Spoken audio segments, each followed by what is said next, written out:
জীবনে কত উত্থান পতন আসে, ভাঙ্গা গোড়ার গল্প নির্মাণ হয়, স্বপ্ন দেখা হয় এবং সেই স্বপ্ন বাস্তবায়নের জন্য কত কি করা হয়। কখনো আমার লালিত আকাঙ্ক্ষা পূর্ণতা পায়, আবার কখনো পায় না। এভাবেই একসময় জীবনের শেষ মুহূর্তটিও চলে আসে। আমি মনে করি আপনার জীবনের লক্ষ্য এবং অর্থ এই বৃত্তের মধ্যেই সীমাবদ্ধ। জীবন আপনার কাছ থেকে এতটুকুই দাবি করে। মনে করেন আপনাকে পৃথিবীতে প্রেরণের আর কোনো লক্ষ্য উপলক্ষ নেই, নিজের চাওয়া পাওয়ার বাইরে আর কোনো করণীয় নেই। ভুলে যাই আমার একজন প্রভু আছেন, যিনি আমাকে এত সুন্দর অবয়ব দিয়ে সৃষ্টি করেছেন। রূহের জগৎ থেকে মাতৃগর্ভ থেকে পৃথিবীতে পাঠিয়েছেন। আমাকে রিজিক দিচ্ছেন, আমার চাওয়া পাওয়াগুলো পূরণ করেছেন, আমাকে সুখ দিচ্ছেন। কখনো বা আমার অক্ষমতা ও সীমাবদ্ধ উপলব্ধির জন্য কিছুটা দুঃখ দিয়েছেন। আল্লাহ তাআলা তো দুঃখ কষ্টের বিনিময়ে আমাদেরকে জান্নাত দিবেন। নিজেদের জানমালের বিনিময়ে তার কাছ থেকে আমরা জান্নাত খরিদ করে নিয়েছি। ইহজাগতিক সুখ দুঃখ সাময়িক, একসময় তা অবশ্যই শেষ হয়ে যাবে। আর এই জান্নাতে কোনো দুঃখ কষ্ট থাকবে না, থাকবে না কোনো অপূর্ণতা।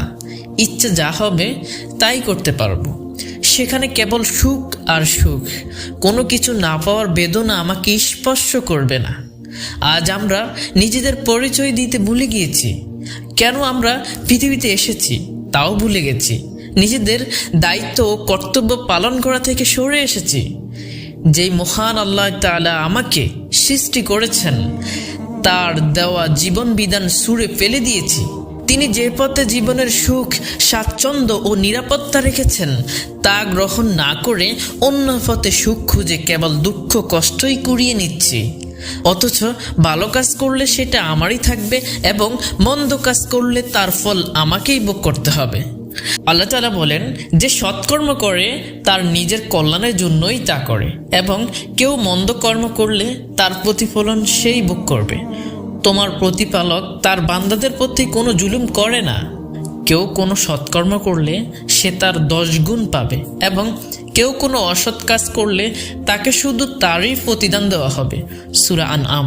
অন্য আয়াতে বলা হয়েছে, কেউ অনুপরিমাণ সৎকর্ম করলে তা সে দেখতে পাবে, এবং কেউ অনুপরিমাণ অসৎকর্ম করলে তাও সে দেখতে পাবে।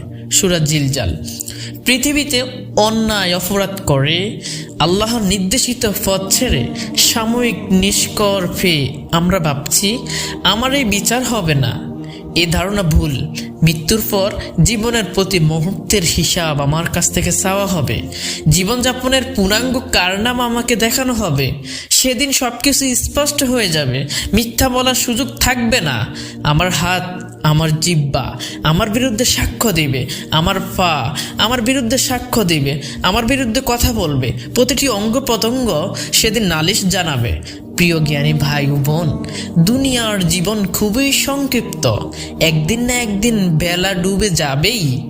আমি ভালো কাজ করলেও আমার মৃত্যু অবধারিত, মন্দ কাজ করলেও আমার মৃত্যু অবধারিত। আমি চিন্তা করি, আমি তো এখনো যুবক, বৃদ্ধ হলে ইবাদত করব, আল্লাহমুখী হব। আমার জীবনের এতটুকু নিশ্চয়তা আমি কিসের ভিত্তিতে দিতে পারি? কে আমাকে বলে দিল বৃদ্ধ বয়স হওয়া পর্যন্ত আমি হায়াত পাবো? আজ অল্প স্বল্প আমল করে আমরা নিজেদেরকে জান্নাতি ভাবতে থাকি, অথচ জান্নাতের সুসংবাদ প্রাপ্ত সাহাবীরাও নিজেদের আমলে সন্তুষ্ট হতেন না। সব সময় ইস্তিগফার করতেন, আল্লাহ তাআলার কাছে ক্ষমা প্রার্থনা করতেন। নবীজি সাল্লাল্লাহু আলাইহি সাল্লাম দিনে কমপক্ষে 70 বার আল্লাহ তাআলার কাছে ক্ষমা প্রার্থনা করতেন, অথচ পূর্বের তার সমস্ত ভুল ত্রুটি আল্লাহ ক্ষমা করে দিয়েছিলেন। এবার নিজেদের আমল ভালো কি মন্দ মিলিয়ে দেখি, দিনে কতবার আমি ইস্তেগফার করি, আপনি দিনে কতবার ইস্তেগফার করেন একটু ভেবে দেখি।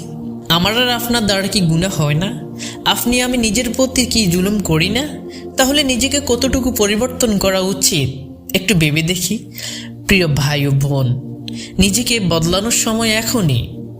আল্লাহ তাআলা আমাদের সবাইকে গোমরাহি থেকে পরিবর্তন করে ঈমানের উপর অটল রেখে যাবতীয় গুনাহের কাজ থেকে বিরত থাকার তৌফিক দান করুন। আমিন।